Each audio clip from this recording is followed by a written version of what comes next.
C'est un hymne que l'on peut voir les arènes les mieux conservées de France. Elles sont de dimensions respectables. Elles décrivent une ellipse de 133 mètres sur 101 mètres. À l'intérieur, l'arène proprement dit, à 69 mètres sur 38 mètres. Elle pouvait accueillir 20 000 spectateurs. La maison carrée, quant à elle, est un temple romain hexastyle d'ordre corinthien. Elle a été achevée au début du 1er siècle après Jésus-Christ.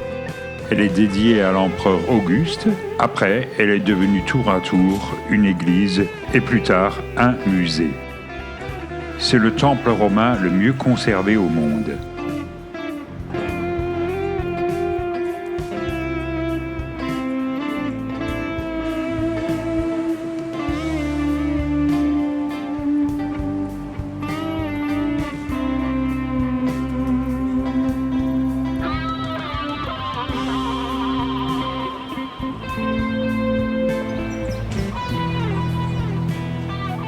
Changement de ville, nous sommes à Arles. Et la vieille ville regorge de vestiges romains. Il y a aussi un amphithéâtre. Il est toutefois un peu moins bien conservé que celui de Nîmes.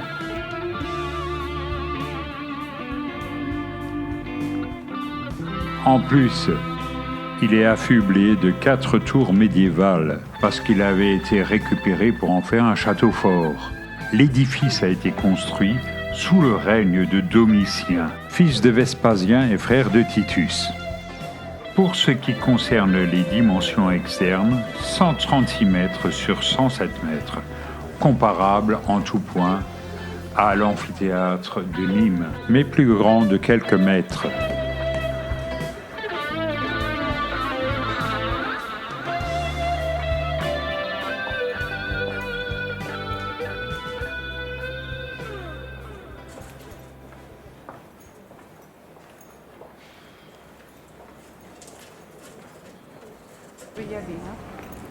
Nos pas nous conduisent vers la primatiale Saint-Trophime. Le portail est de style roman provençal, avec un tympan et un Christ en mandorle, c'est-à-dire en amande, entouré des symboles des 4 évangélistes. La nef est beaucoup plus sobre. Elle est de style gothique.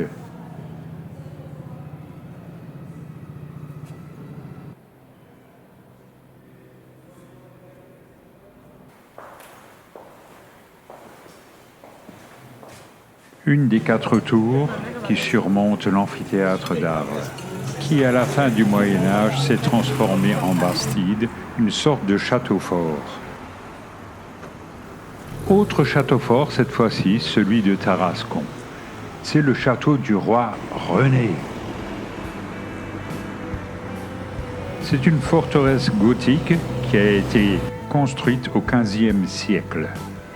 À l'origine, c'était le château du comte de Provence. Il se situe tout au bord du Rhône. La porte donne accès à une basse cour fermée qui constitue une véritable souricière en cas d'attaque. Nous y sommes.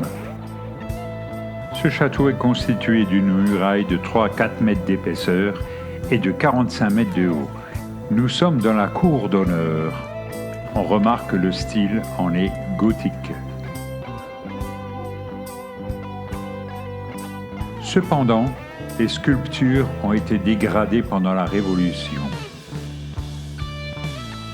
La chapelle des chantres est de forme rectangulaire avec une abside logée dans une tour ronde. Puis notre parcours traverse plusieurs salles d'apparat, dotées de fenêtres, de voûtes d'arêtes et de cheminées. De là, on peut admirer le Rhône et le château de Beaucaire qui lui fait face. La plateforme sommitale offre un magnifique panorama.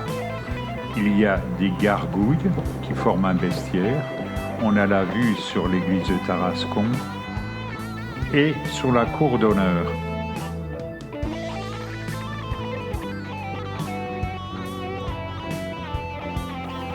On accède aussi à la chapelle haute.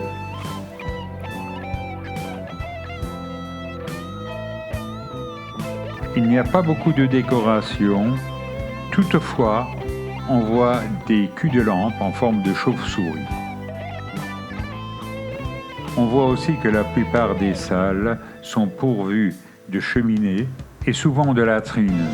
Il y a beaucoup de graffitis dans les différentes pièces du château. Une des chambres a été utilisée comme cachot au XVe siècle. Elle est absolument remarquable du fait du nombre de graffitis de bateaux.